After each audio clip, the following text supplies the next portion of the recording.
सबसे पहले मुझे ये स्वीकार करना चाहिए कि मैं इस विषय के बारे में बिल्कुल मुझे कोई जानकारी नहीं, लेकिन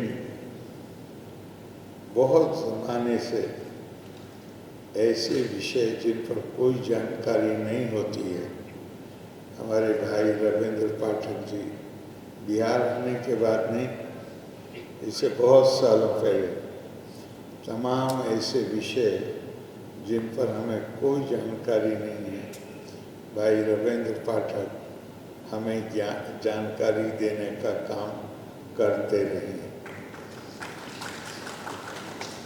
और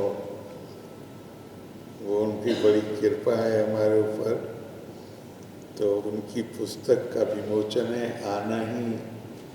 आना ही था, लेकिन उससे ज़्यादा ये कि एक नई जानकारी भी हमें यहाँ प्राप्त होगी, ये भी उम्मीद साथ में रही।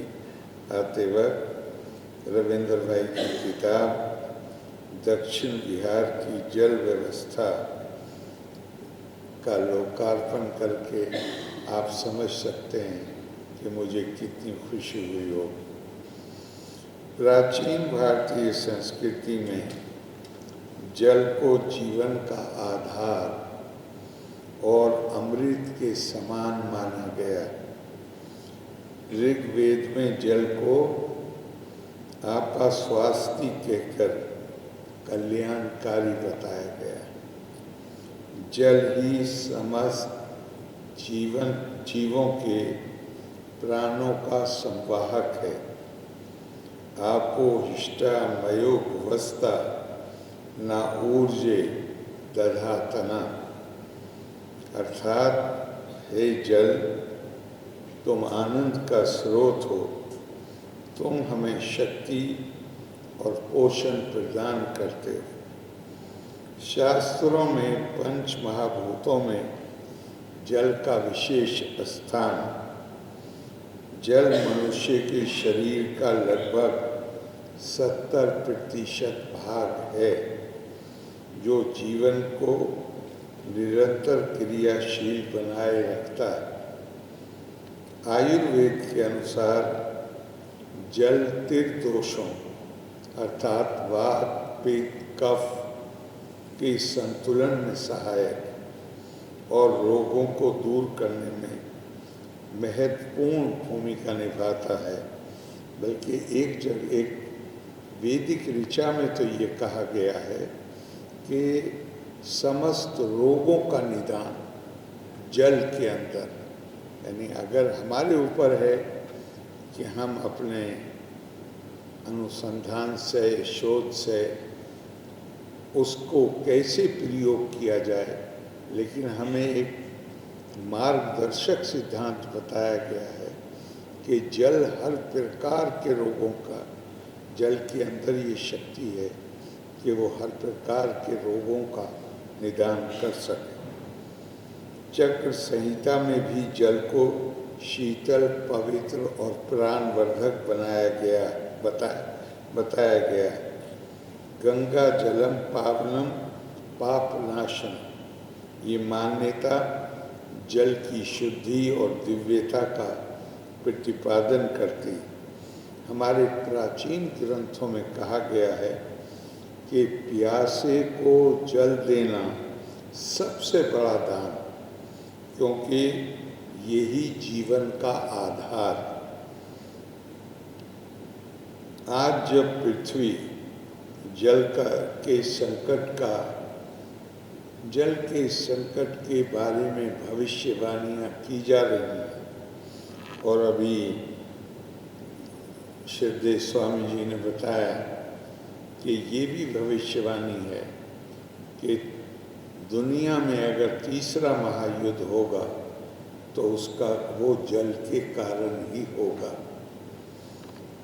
इसलिए जल का विवेकपूर्ण उपयोग, वर्षा जल संचयन और प्रदूषण से रक्षा हमारे लिए धार्मिक, सांस्कृतिक और वैज्ञानिक कर्तव्य। पानी का संकट आज बड़ी चुनौती बन चुका है।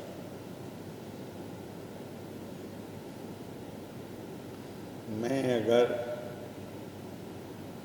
जल प्रबंधन की तरफ अगर अब हम आए, हमारे प्रोफेसर साहब ने आखिर में 2 लाइनें भी कहीं कि जल का संग्रह करके कैसे हम उसका बेहतर उपयोग कर सकते हैं। मैं अगर आपको अपने निजी अनुभव से कहूँ तो 1974 में आपातकाल लगने से पहला साल जो, उस वक्त में अलीगढ़ में स्टूडेंट्स यूनियन का अध्यक्ष था और जेपी का आंदोलन शुरू हुआ तो 2 नौजवानों को ये मानकर, शायद जो मुझे पता चला कि जेपी ने कहा, जब कोऑर्डिनेशन कमेटी बनी तो उन्होंने कहा आरोप ये लगेगा कि नवयुवकों का ये आंदोलन राजनीतिक पार्टियों ने इस पर कब्जा कर लिया, इसलिए इसमें कम से कम 2 युवक होने चाहिए। तो अरुण जेटली दिल्ली में प्रेसिडेंट थे, मैं अलीगढ़ में था। हम दोनों को जेपी ने उसकी जो केंद्रीय समिति थी, समन्वयन समिति, हम दोनों को उसका सदस्य बनाया। उस नाते देश के बड़े बड़े जो नेता थे उस वक्त विपक्ष में, उन सब से बहुत उनके साथ बैठते थे मीटिंग में, तो संबंध बन गया। तो मैं 1975 से मैंने गुजरात जाना शुरू किया, वहाँ भी आंदोलन था तो वो हमें बुलाते थे। मैं आपको सच कहता हूँ, गुजरात में हरियाली नज़र नहीं आती थी कहीं, कम ही जगहों पे हरियाली नज़र आती। ये प्रोफेसर साहब ने जो बात कही है, क्या नाम प्रोफेसर साहब का? अवध तिवारी जी, उसके संदर्भ में मैं ये कह रहा हूँ। आज आप गुजरात जाइए तो ऐसे लगता है कोई जगह नहीं बची है जहाँ पे आपको हरियाली नजर ना आए। ये सब नर्मदा के कारण हुआ। पहले वो पानी वेस्ट होता था, अब वो पानी का सदुपयोग होता है। और शायद यही कारण था कि हमारे पूर्व प्रधानमंत्री माननीय अटल जी ने पूरे देश की सारी नदियों को उसको गार्लिन कुछ करके नाम दिया था कि उनको एक दूसरे से जोड़ दिया। हाँ, कि जोड़ दिया जाए। देखिए, गेहूं तो इंसान की पैदावार नहीं है, तो प्रकृति ने पैदा किया है, कोई भी अनाज। लेकिन मानव को दुनिया में बहुत से प्राणी हैं, एक मानव ही है जिसको मानसिक शक्ति दी है, कल्पना की शक्ति दी। हम प्रकृति ने जो दिया है उसको सुसंस्कृत बनाने का काम हमारे जिम्मे किया। रोटी को, गेहूं को या किसी भी अनाज को इस लायक बनाना कि वो हमारे स्वास्थ्य को, हमारे जीवन को बेहतर बना सके, वो काम इंसान का। दाना है, रोटी कैसे उसका आटा बनेगा, कैसे उसको पकाया जाएगा, और हमेशा मैं कल नहीं, कुछ दिन पहले कहीं बात हो रही थी, 3 दिन पहले मेरठ ज़िले में, तो वो यज्ञशाला का वहाँ फाउंडेशन स्टोन रखा गया था, बहुत बड़ी संस्था उसके बीचों बीच में।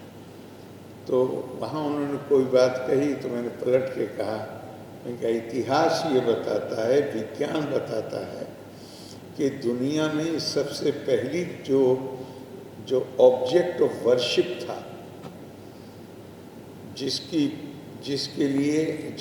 पूजा की गई दुनिया में हर जगह, आज चाहे जितने विभिन्न तरीके हों, लेकिन दुनिया में सबसे पहले जिसकी पूजा की गई वो अग्नि थी। और अगर अग्नि से जो लाभ पहुंचा है, ये जो हमारा मस्तिष्क इतना बड़ा हुआ है, ये पके हुए खाने की वजह से हुआ।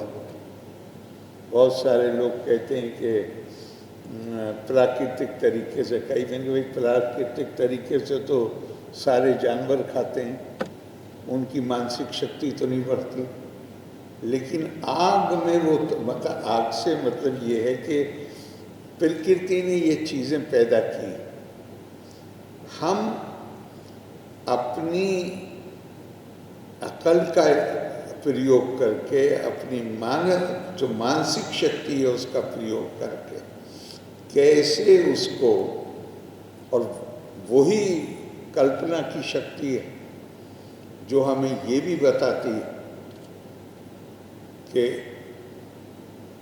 हमें कोई अधिकार नहीं है कि हमारे पास जो भी शक्तियां हैं हम केवल उनका उपभोग अपने लिए करें। हम मानस का मतलब ही ये है कि हम मनुर्भव जनिया दैवीयम जन्म, जितना हमारे अंदर मानवीय मूल्य आएंगे, मानवीय मूल्य किसी और चीज़ को नहीं कहते, जहाँ अपने से ऊपर उठकर दूसरों के प्रति इंसान के दिल में संवेदना और करुणा का भाव पैदा हो, उसके लिए हम जितना प्रयास करेंगे उतना ही दिव्यता पैदा करने की हमारी क्षमता बढ़ती चली जाएगी। ये जल प्रबंधन जो है, ये भी कुछ और नहीं, ये भी बुनियादी तौर पे एक आवाहन है। इसलिए कि हम इस वक्त तो बताने की भी ज़रूरत नहीं, अभी महाराज ने बताया, अखबार भरे पड़े हैं, क्या त्रासदी का सामना है, और देख के आदमी विचलित हो जाता है कि घर ऐसे गिर रहे हैं जैसे हाउस ऑफ कार्ड्स, जानवर बह रहे उस पानी में। तो कहीं ना कहीं तो ये बात सोचने की, अकल लगाने की ज़रूरत है, और ये भी देखने की, जैसा भाई रविंद्र जी ने अपनी पुस्तक में लिखा है कि हमारे बुजुर्ग किस तरह इसका प्रबंधन करते थे, वहाँ से भी सीख लेनी है, नए आविष्कार, नई सोच भी पैदा करनी है कि उन्होंने जो तरीके इस्तेमाल किए थे उसको और कितने ज़्यादा प्रभावी ढंग से हम पानी में, मैंने अभी आपको बताया जल तो जीवन, हम पृथ्वी के बाहर जाकर हमारे साइंटिस्ट नए नए प्लैनेट्स पे जा रहे हैं, पहली चीज़ क्या खोजते हैं वो वहाँ जाकर जी, क्योंकि अगर पानी मिल गया तो ये पता चल जाएगा कि जीवन है, पानी के बगैर जीवन नहीं है। अभी तक तो कामयाबी नहीं हुई है, हो सकता है कामयाबी मिल जाए। तो अभी मैंने किताब नहीं पढ़ी है, रविंद्र भाई मैंने पहले ही कह दिया कि रविंद्र भाई हमारे मित्र हैं, लेकिन मित्र से ज़्यादा गुरु हैं। बहुत हमें इनसे ज्ञान प्राप्त हुआ है, और हमारे बहुत पुराने मित्र हैं। नई नहीं। सबसे पहले इनको मैंने इंडिया इंटरनेशनल सेंटर में हमारे एक और मित्र हैं विजय प्रताप जी, उनके द्वारा एक आयोजित कार्यक्रम में सुना था और मैंने कार्यक्रम समाप्त होने के बाद इनसे अनुरोध किया था कि आपने जो भाषण दिया उसकी मुझे जो आपने तैयार किए होंगे नोट मुझे भी भेज दीजिए। तब से मेरा इनसे संपर्क है और इनकी मेहरबानी है कि मैं जब केरला में था तो भी इन्होंने कृपा की और ये केरला आके हमारे पास रुके। बहुत बहुत धन्यवाद रविंद्र भाई। तो मैं बहुत अपनी शुभकामनाएं देता हूँ और मुझे पूरा विश्वास है, इसलिए विश्वास है, मैंने किताब नहीं पढ़ी, इसलिए विश्वास है कि इनके बात रखने का ढंग बड़ा अनूठा है। वो आदमी के ऊपर, सुनने वाले के ऊपर बड़ा प्रभाव डालता है। मैं खुद ही, मेरे ऊपर बहुत प्रभाव पड़ा, तो मुझे पूरी उम्मीद है, विश्वास है कि इस किताब को ज़्यादा से ज़्यादा लोग पढ़ेंगे। इस किताब के माध्यम से एक नई चेतना पैदा होगी जल प्रबंधन के सिलसिले में, जिसमें हमारी पुरानी परंपराएं, उनका और नई वैज्ञानिक सोच का समावेश उससे ज़्यादा प्रभावी ढंग से हो सकेगा। मैं आपको फिर एक बार बहुत बहुत बधाई देता हूँ, धन्यवाद देता हूँ इस किताब को पब्लिश करने के लिए। यहाँ जो मेहमान आए हैं उनके प्रति उनका स्वागत और अभिनंदन करता हूँ। लोका समस्ता सुखिनो भवन्तु। धन्यवाद। जय हिंद।